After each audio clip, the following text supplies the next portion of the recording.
우주 만물이 음양의 조화로 인해 생물을 얻고 발전한다는 대자연의 진리를 표현한 것이라고 해요. 다음으로 건공감리를 그려볼게요. 4개 모서리에 그린 4괴에는 각기 다른 의미가 있어요. 건괴는 하늘, 곤괴는 땅, 감괴는 물, 이괴는 불을 상징해요.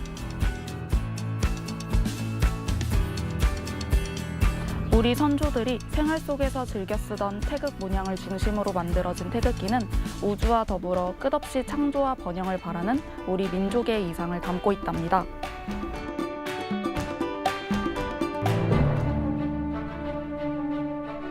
대한민국의 정체성과 자긍심을 드러내고 우리 민족을 하나로 뭉치게 하는 태극기, 우리의 자랑스러운 국가 상징입니다.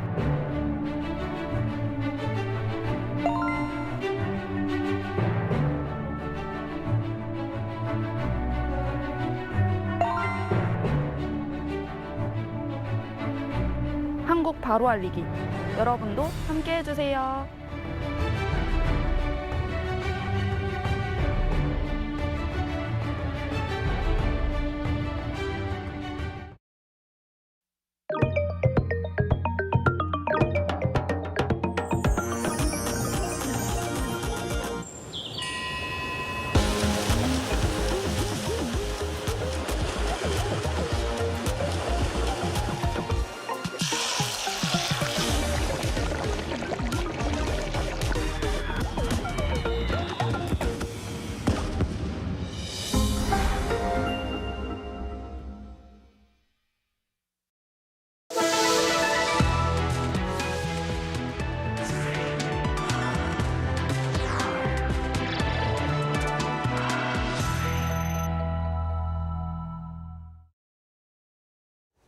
President Lee Jae-myung is in the Philippines for his first summit with a Philippine counterpart, President Ferdinand Marcos Jr.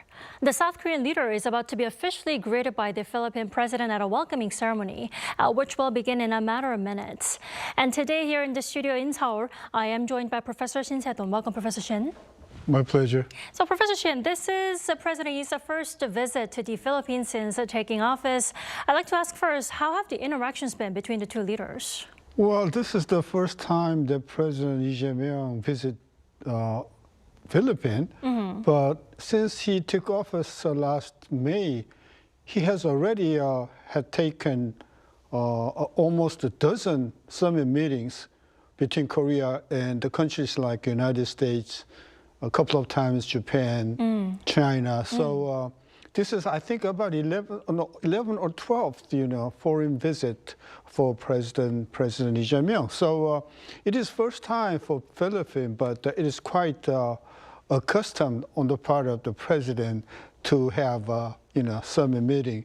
And I think last year, 2025, there has been an APEC meeting in Gyeongju, and there has been a report that President Lee Jae-myung has met, Philippine President Marcos Jr. So I think they have met already last October, and I think probably there had been some kind of discussion about the state visit for the president to visit Philippines. So I think that is the consequence of the meeting between the President Lee Jae-myung and President Marcos Jr. Right. It is the President's first state visit to the Philippines, but it will not be their first encounter. Then how timely is his state visit to the Philippines, would you say? I think, for the last year, President Lee Jae-myung has been pretty busy to have some meetings with the important countries like United States, Canada, Japan, China. So Philippines is also a very important country for Korean economic relationship, in the sense that Philippines is the key member of ASEAN, which initiated in 1967. And many people don't realize that how big the Philippines is. Many people believe that Vietnam is a pretty big country in terms of the area, in terms of population. But the Philippines is bigger than Vietnam in terms of population. The population of the Philippines is 120 million. And Vietnam is 100 million, so about 20% bigger than Vietnam in terms of population. In terms of the land size, the Philippines, although it has been scattered with thousands of islands, but the total mass of Philippines is almost as big as Vietnam. So we have to remember that Philippines is a very big country. So in that sense, I think the Philippines can be a very important Korean market. And that's why I think this time, when he visited Singapore, I think he decided to visit the Philippines because the Philippines is very important for future of Korean economy. Indeed. It's been less than a year that President Lee took office, so it's about time that he visits the Philippines now. Exactly. Yeah. Then how far back do relations between the two countries go? Oh, it's been pretty long, Right. When Korean Republic of Korea initiated in 1940, I think, 9, it was Philippines who recognized Korean government first. I think among the top country that recognized Korean government. So it goes back to 1949. And secondly, when there was a Korean War in 1950, Philippines was the country with almost 7,000 military forces to Korea, which is about the biggest among the Asian nations and about top 5 nations among UN forces. So I think back in 1950 and 1949, when Korea was first initiated, I think Philippines was the most active and most helpful country for defense of our nation and also recognizing the Korean government. So I think it is pretty old-dated, and since the beginning of Korean Republic, I think the Philippines has been one of the key countries that has supported.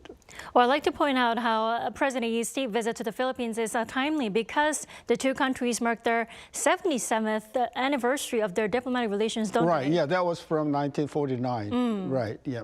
Exactly. That's why today is March 3rd, and today marks their 77th diplomatic anniversary. Same day, yeah. So the president at the top office is calling 3377 a meaningful number Right. that President Lee is visiting the Symbolically, Philippines. yeah, we could say so. Exactly. Right. And what is the current state of the FTA between Seoul and Manila at the moment? Well, as I said, Philippines is the founding member of ASEAN, 6 nations, back in 1967. And there has been free trade agreements between Korea and ASEAN country that I think was effective since 2007. So Philippines is the member of ASEAN, so that people might ask whether, do we need to have independent or, individual bilateral free trade agreements between Korea and the Philippines? But there has been, talk between Korean government and the Philippine government about having a free trade agreements between Korea and Philippines, and that has become effective 2024, about 2 years ago. So now Korea has dual free trade agreements, one through ASEAN, which has become effective 2007, and individual bilateral free trade agreements with the Philippines effective 2024. So I think we had a double kind of free trade agreements with the Philippines. Then do you think if there's any area that the Philippines might be looking to revise specifically this time? Well, unfortunately, Philippines has been richer than Korea back, I think, in 1950s and 1960s, Back in the days, right? yes. But now, I found out that the per capita GDP of Philippines is about 1/10 of Korea. 1/10. And the population is about twice. So I think we could say that Philippines is not as rich as it used to be back in 1950s. So I think Philippines needs, help from almost all area, And the only comparative advantage that Philippines has right now, I think, is in agricultural area. So I think we could help from, Philippines in agricultural products by importing, many tropical fruits and vegetables. And in the manufacturing side, I think in almost all areas we could be of help to the country Philippines. And so I think Philippines needs money, technology, and those kind of manufacturing products. So I think Korea could be a good help to Philippines, and also for the part of Korea. As I said, the population is 120 million, which is about twice the size of Korea. So it could be a good, market for Korean products. Right, labor. So mutually beneficial for the relationship between Korea and the Philippines. So Philippines is more advanced in terms of agriculture, but South Korea has a lot more to offer, right? Right, right. Then how close are the two countries as trading partners? So let's talk about trade. Well, I figured that, the annual exports to Philippines a year, 2025, is about 12 billion. 12 billion. 12 billion is about less than 2%. And we import from Philippines, which is about 3.5 billion, which is about less than 1%. So practically saying that, trade between Korea and Philippines has been almost non-existent. Not very active. Yeah, no more than 2%. So I think there's plenty of room. As I said, the trade between Korea and Vietnam is huge, right? And with the same size of the landmass and almost the same population, Philippines, we could have a pretty much potential for mutually beneficial trade between Korea and the Philippines. I think that is the potential the Korean government and the President Lee Jae-myung is looking into by developing, a closer relationship with the Philippines. Well, Professor Shin, I do understand that the Philippines has a lot to acquire from South Korea. Right. Now, one area that the Philippines is deeply interested in is the defense industry. Now, why is defense industry so important to the Philippines to begin with? Historically, like Korea, Philippines has been the colony of, many foreign countries. The United States has been the colonizer, and before that, about 300 years of the Spanish colonization. So Philippine people are very sensitive about self-defense. That is one thing. Second thing is that there has been the new factor, after American forces left Philippines decades ago, that there has been constant kind of pressure from China.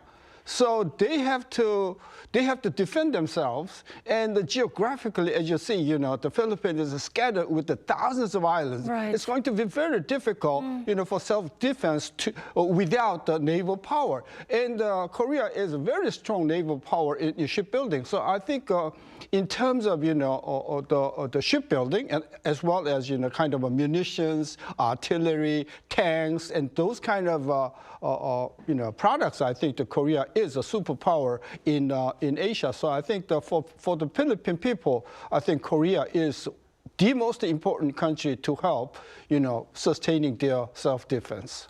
Then what kind of machinery or even missiles do you think the Philippines may be looking to acquire from South? Yeah, but the missile, even though Korea has the capability of manufacturing missiles, I think it is controlled by the regulations from the United States. So even if we are able to produce missiles, I think it is not going to be very easy without the permission from other superpowers like the United States. So we are able to provide the shipbuildings, small and big, and also the munitions, tanks, and those kind of the defense kind of products. So Korea is able to provide the Philippines enough. Professor Shin, tell us more about the shipbuilding sector. What might the Philippines be looking for in the shipbuilding sector? Well, if you look at the geographic kind of location of Philippines, they are scattered, more than several thousand islands. So, practically speaking, they want very medium-sized, the battleships, and rather smaller kind of a very, mobile ships. So in terms of the supplying the ships to Philippines, they may require a big kind of battleships and in some cases submarines, but practically they want rather medium-sized or rather small-sized kind of ships. In that sense, I think Korea is very able to provide, number of small and medium-sized battleships to Philippines. Then on top of shipbuilding, now nuclear energy cooperation is also expected to be among the top agenda items. How so? What about nuclear energy? Yeah, nuclear energy could be used by Philippines, but you have to remember, the location of the Philippines is in the middle of kind of a frequent earthquake. Right. So, and also because of the climate, kind of typhoons, so it's very, geographically, I think the Philippines is not suitable for a number of nuclear power plants. So, small and medium kind of, reactor could be established in the Philippines, but geographically, I think we have to consider a lot of factors whether Philippines is proper to build nuclear power plants. Now, we are seeing live footages of President Lee Jae-myung shaking hands with President Marcos Jr. It looks like he has just arrived to be greeted at the official welcoming ceremony. And for those of you just joining us, we are doing a live coverage on the South Korea-Philippines Summit, where President Lee Jae-myung is on his very first visit to the Philippines. Professor Shin is joining me here in studio in Seoul. It looks like the sunny day in the Philippines, right? Always. Always. Yeah. Always. We are slowly feeling the spring warmth here in Seoul, but it looks to be beautiful in the Philippines. Now, as this is the first visit to the Philippines for President Lee, the official welcoming ceremony, it should be pretty grand, right? Oh, yeah, because as I said, for Philippine people, Korea is one of the most friendly relation and having economic power and technology. And we are, Korean people are different from Japan, because Japan has been colonized the Philippines back in 1930s, 1940s. So their sentiment against the Japanese people are totally different from, Korean people. So for the Philippine people, I think they feel Korea is almost like, friend, brother relationship. And also for Korean people, Philippines was the first country to send their troops, more than 7,000 force, to the Korean War. So right. The relationship between Philippines and Korea could not be, difficult. So in that sense, I think the, Korea and the Philippine relationship could be a lot stronger. And so far on the part of Korea, we've been emphasizing, America, Japan, China. So in some sense, we have been neglecting kind of Philippines so far, right? So I think this is a good time to, develop a closer relationship with the potential, with the Philippines, because Philippines has a huge potential for Korean market, and building, future together. Well, then, now I have to mention how President Lee Jae-myung stopped by Singapore for his first state visit to Singapore, ahead of his Philippine state visit. Now there, he couldn't stress enough how important AI is. And I'm sure AI will be among the top items to be discussed at the summit today. What kind of cooperation can we look forward to in this sector specifically? I think Philippines has almost zero background in AI. And compared to other countries, I think Korea has the manpower in AI. Also, we have manufacturing base to produce computers, semiconductors. So for the people in Philippines, I think Korea could be a substantial help in building semiconductor plants and educating the Philippine people in AI areas. So I think they have a lot more to learn and acquire from Korea rather than we can get from the Filipinos in the areas of AI. So I think the Korea and the Philippine government could come up with a very mutually helpful, mutually beneficial kind of agreement in the area of AI. Right, because cooperation is not just about acquiring from someone else. It's also about giving and sharing and advancing together, right?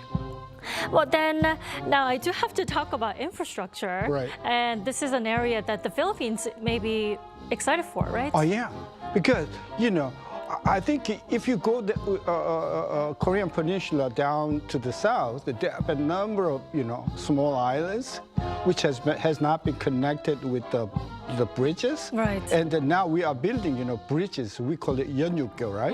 And they need, thousands of yeonnyukgyo for the transportation. So in that area, Korea has a technology, has a money, and techniques. So I think Korean construction company could build hundreds of the yeonnyukgyo land connecting bridges, right? I think that is one of the most important area.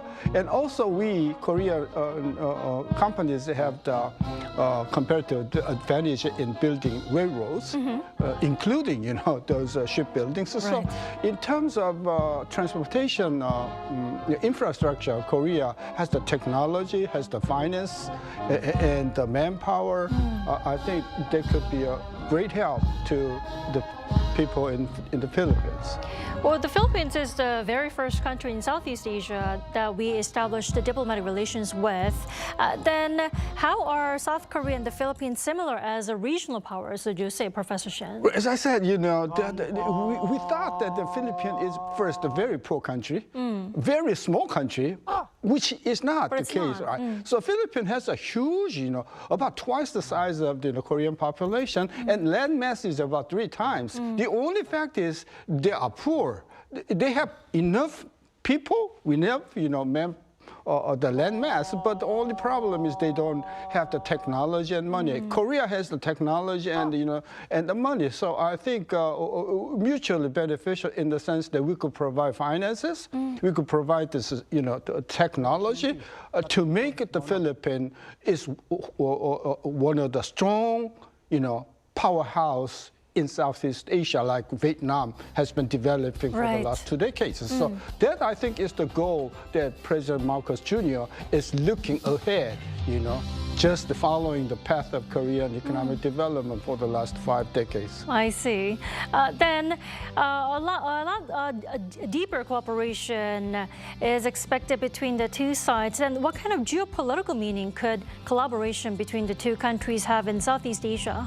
Well, Southeast Asian country, they have formed ASEAN in 1967. Singapore is one of the crucial members, but the problem is Singapore is economically pretty big, but population-wise, it's 1/10 of Korea, so very small, right? So if you look at ASEAN 6 country, Indonesia is comparable to Philippines. But many people believe that Indonesia is a big country, a huge population, but nobody thought about the Philippines. So Philippines is able to become, powerhouse in Southeast Asian country with the help from other country. And that country cannot be China, the Japan, because the traditionally, the Philippine people are very have anxiety against Japan. So Korea is the right country, right people to have mutually beneficial cooperation. So we could help Philippines, and also we had in the past help from assistance from Philippines back in 1950s, sending the forces to Korea. So we should not forget how thankful they were. So I think it's kind of a paying back to Philippines and also Philippine people if you look at the history, very similar, long period of a colonialship, right, and persecuted by the colonial countries. So I think there are many common factors between Korea and the Philippines, and it could be a good building block of a mutual cooperation. Well, we've discussed trade. The trade volume is not too big at the moment, but there's a huge room to expand between the two sides. Infrastructure, defense, AI. Now, the two leaders are expected to sign MOUs in the coming hours. What kind of fields, specific fields, do you expect them to sign? First, I think they have to set out, specific projects. Shipbuildings, and establishing the bridges. So we have to have a MOU concerning specific projects. That is first. And the second thing is that the Philippine people do not have enough money, so we have to provide the finances. So the MOU has to contain the specific schedule and the programs about financing. So projects on the one hand and financing on the other, that I think could be the critical elements in the MOU between the two nations.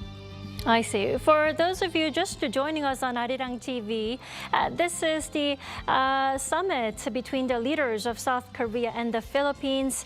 President Lee Jae-myung is currently in Manila to visit Philippines for the first time. He is on a state visit. He was just at the official welcoming ceremony being greeted by the Philippine President Marcos Jr. Now, we see the two leaders walking down the aisle.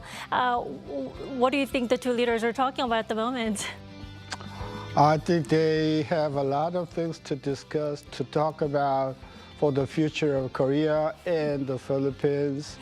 And we are willing to help out because we've been helped by the people from Philippines about 75 years ago.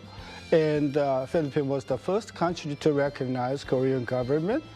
And so for the last, about 7 decades, the entire world changed, almost upended in the sense that Korea has become almost a superpower in East Asia. So two countries has a great potential to become, Korea being the power in the Northeast Asia and the Philippines in the Southeast Asia, and we feel the common kind of pressure from China, which wants to build up their presence all over the Southeast Asia. So in order to block that, in order to control that, in order to check that, I think Philippines has to be stronger in terms of economically and also in terms of militarily, and Korea could become a very important kind of linchpin to make that possible.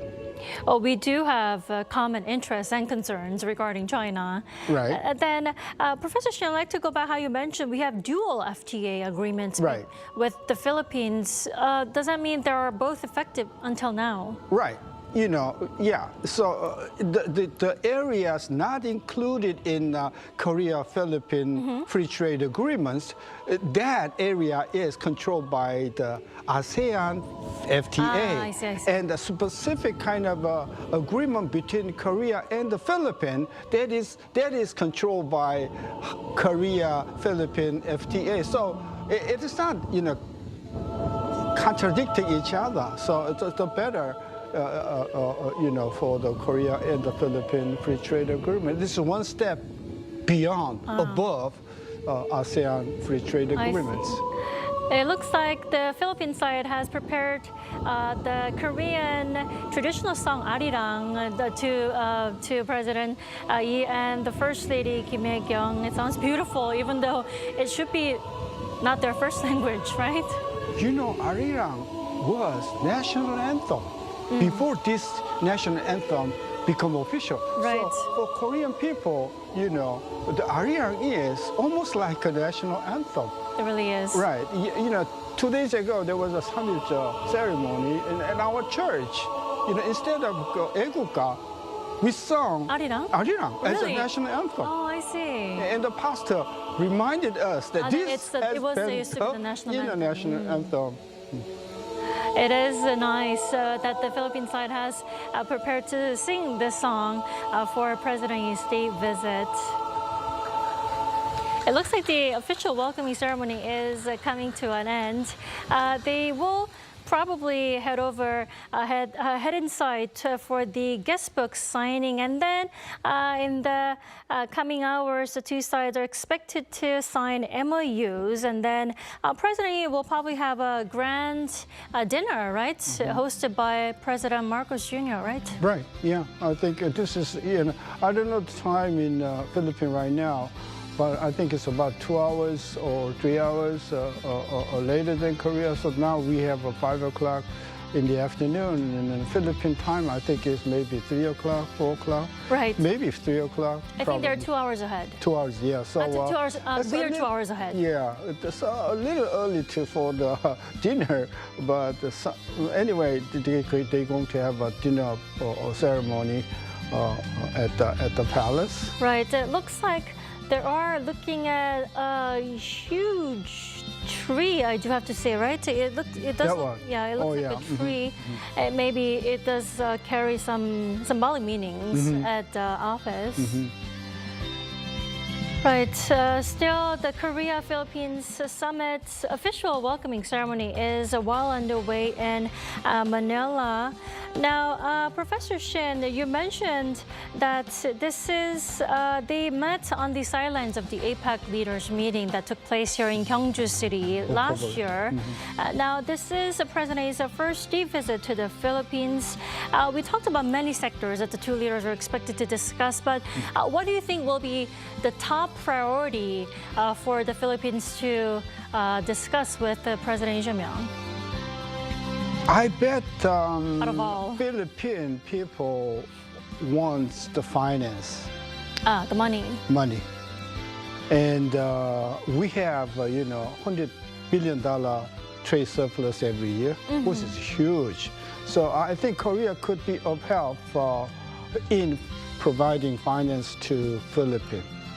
I think, Japan, which is a little bigger than Korea, will probably offer many,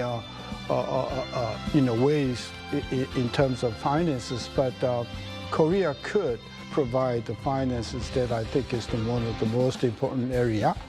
I mean, it would be lovely for South Korea to directly give money to the Philippines, but what are some of the ways that... Not usually. We provide the money just not for the sake of money, but providing money through investments, for projects, the projects, right? Like shipbuilding or building bridges or roads, right? So I think I don't know what is the the highest priority on the part of the Philippine government, but probably about infrastructure and also the shipbuilding. As I said, for their national defense, I think battleship I think is very crucial for their self-defense. So in that area, I think it's a number of areas possibly Philippine governments are asking, for Korean help. So the headache on the part of Korean government is, where do we put the priority among number of areas the Philippine governments are asking us for help? I see. Then let's go back to defense cooperation. Do remind us why defense cooperation is so crucial for the Philippines. Yeah, because as I said, the Philippines is a very strategic area. That's why American forces have been stationed Philippines to the protection of Southeast Asia in an area. And as Vietnam has fallen to communist country back in 1970s, United States stepped back from, so they moved all the marine kind of naval base from Philippines. So there has been a vacuum in America's defense in the Southeast Asian area. So now with the kind of pressure from China, I think the Philippine people are beginning to realize that it is very important to defend their nations, right? So in that sense, I think the Philippines wants kind of a naval force, and one of the countries could provide that naval force, I think, is Korea. So I think it is a good combination between Korea and the Philippines in building up naval force in the Philippines, and that I think is the very good for America, because America now feels that kind of a vacuum in defending Southeastern Asia, and they could not come, back to the Philippines, but that vacuum is filled by Korea. I think that is more than welcome for American government, for Korea to help Philippines in building naval power. Well, ahead of President Yi's state visit to the Philippines in Singapore, President Lee Jae-myung said South Korea and Singapore launched this AI alliance where they are going to put 200 to 300 million US dollars so that firms, institutions, and young people can discuss and just work on AI solely. Do you think some sort of a fund like that could be created in... 200 billion. Yeah. I think 300 million, I think. Still, not billion. Not billion, million. It was million. It It's, was million. it's such a small amount. I know. Regarding the size of Korea. So $200-300 million, fund or whatever, it's a very negligible It's not a amount. grand, It's kind of symbolic, kind of Right. gesture.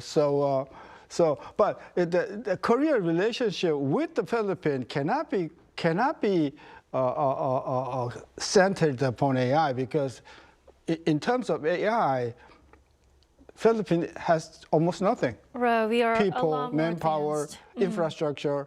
So they want us, to educate the people, college students in Philippines, to send them back to Korea to train in AI. That might be a very important kind of way of cooperation. But in my opinion, Korean-Philippine relationship will be centered upon shipbuilding and the bridge building, railroad building, and the financing, those buildings, because now Korea, the construction company, is having difficulty.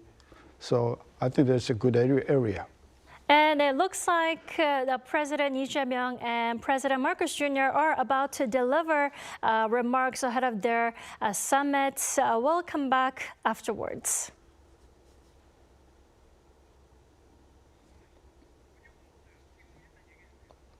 All right, it looks like restricted session is about to begin ahead of their summit talks between the leaders of South Korea and President Marcos Jr.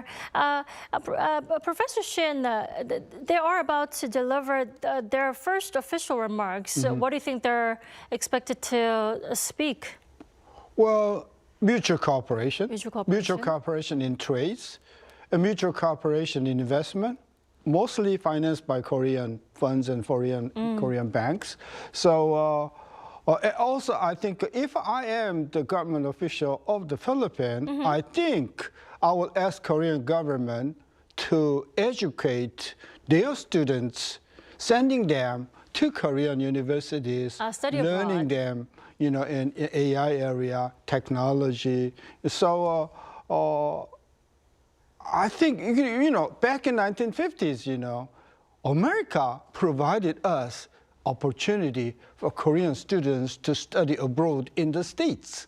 That has been the foundation of Korean development. So in that sense, I think Korea could give, precious opportunities for Philippine students to study in Korean universities. I see. So they do have the people, especially young people, that need to be educated in AI, shipbuilding, and more advanced technologies. Now, it looks like they just went into their summit talks. Now, Professor Shin, what kind of, before I let you go, what kind of MOUs do you think they will sign eventually today? The number of areas, infrastructure meaning that the bridges, railroads, And also, I think there should be some element about the shipbuilding, cooperation in the shipbuilding. The Naval Defense Corporation, I think there have been so many regulations, international regulations. So some areas like infrastructure and exchange of students and those kind of areas, I think could be a very fruitful MOU could be achieved. So I don't know, sooner or later the contents of the MOU will reveal to the public, but definitely I think there's some elements about infrastructure, finances, those areas are to be included in the MOU. Well, Professor Shin, as you mentioned, 8 decades ago, roughly 80 years ago, the Philippines was a lot more advanced, Right. a lot more ahead of us. Right. But now we have a lot more to offer to the Philippines. Where do you see South Korea and the Philippines in 10 years? Well, they have potential. The people in Philippines are very talented. Even though they've been the colony for more than 500 years, Spain and America, the potential education system, those kind of religion has been, have been built up in the people's mind. So in that sense, I think they could have developed a lot faster, since 1970s, but because of the dictatorship and the political turmoil, political unrest in the Philippines, I think they were not able to achieve as fast and as much as Korean economy. But sooner or later they could catch up, So I believe that comparing the Vietnamese people and the Philippines, I think Philippine peoples are almost equal in terms of capability, in terms of potential to catch up. So with the Korean technology, with the Korean finances, and with the Korean wholehearted help, I think the Philippines could become a superpower in Southeast Asia, from 10 years or 20 years from now on. So Indonesia, because of the religion, it could be more difficult for them to make a development as the Philippines. Alrighty, Professor Shin, thank you so much for joining us. As always, we appreciate your insight and your time. My pleasure, always. Now, that wraps up our special coverage of President Yee's state visit to the Philippines. Do stay with us for more on the summit in our upcoming newscast.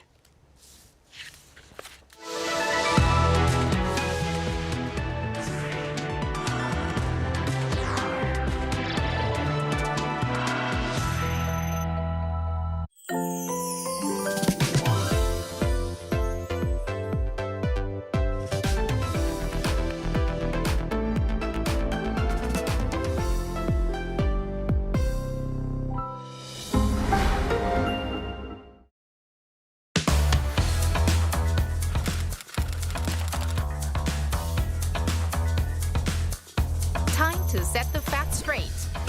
Get Korea right.